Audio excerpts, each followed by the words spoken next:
Hello, I'm Regan Robinson, and I am located here in Okinawa, Japan.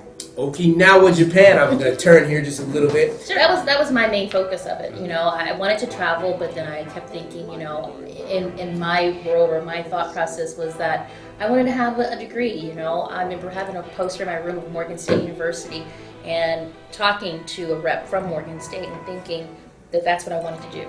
I wanted to go to Morgan State. Didn't have money for Morgan State. Didn't have the grades. I was an athlete. And so I had to default. And it was either my mother's rule in the house was either you work or you go to school. And there was no, well, I'll kind of, you know, take a year off. No, there was none of that. It was like after 18, you're no longer in school, you're an adult now. You need to make adult decisions. And that's kind of where it was. And I was like, well, then I don't want to live here. If I can't, you know, have company when I want, go and come as I pleased.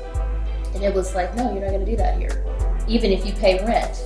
And we did. I think based on our conversation, she might have been somebody who you aspired to be like. Yes. An African-American woman. Yes. Who gave you some advice and who pretty much just kind of stepped in and said, consider this route and this is what the end result will look like. Right.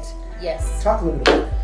I still kind of didn't know what I really wanted to do. I was working. I pursued, later on I pursued dental as a profession. And I met this young lady who was active duty military at the time. I was looking to seek, you know, out some type of almost like a mentor you can think of. And she was actually over the program that I entered. And we actually met on just a personal level one day, and we started talking.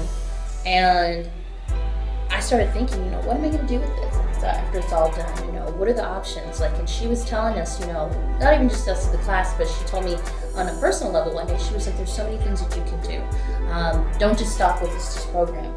So don't be afraid to do it. You're never too old. It's never too late.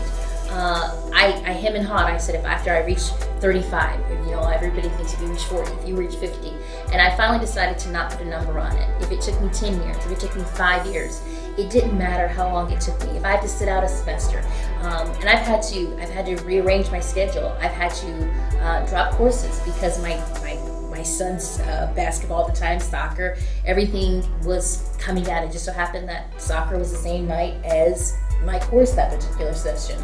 And very interested in being able to say, you know what, I joked with somebody and I said, if I don't do anything with my degree but hang it on the wall, somebody said it'd be the best wallpaper ever. If I want to wipe my hind parts with it, it's mine. That's your personal achievement. It's mine. Yes. And I've earned this like nothing else. It's not like earning a paycheck every 2 weeks. This is something that I've put a lot of thought and a lot of focus and a lot of energy into.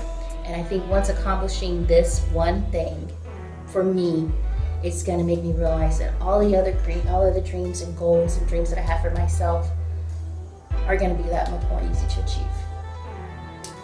Excellent. Yes.